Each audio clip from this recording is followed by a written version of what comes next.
একটি ছোট্ট মেয়ে ছিল যে সবসময় নতুন কিছু খুঁজে বের করতে চাইতো। একদিন সে বনে খেলতে খেলতে একটি রহস্যময় দরজা আবিষ্কার করে।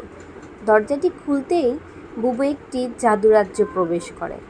সেখানে সে ফ্লাফি নামের একটি ছোট্ট খরগোশ, চমক নামে এক উজ্জ্বল তারা এবং টিঙ্কার নামে একটি হাসিখুশি পরীকে পায়।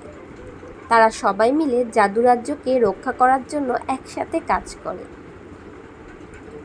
কিন্তু জাদুরাজ্যে এক ভয়ঙ্কর দৈত্য আক্রমণ করে।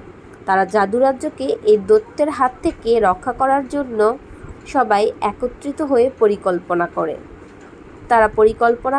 তারা দৈত্যটির সাথে লড়াই করবে তাদের বুদ্ধিমত্তাকে ব্যবহার করে।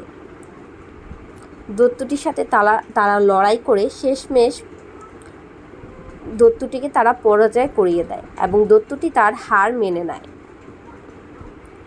পরিশেষে বুবু বুঝতে পারে যে বন্ধুদের শক্তি যে কোনো সমস্যার সমাধান করতে পারে।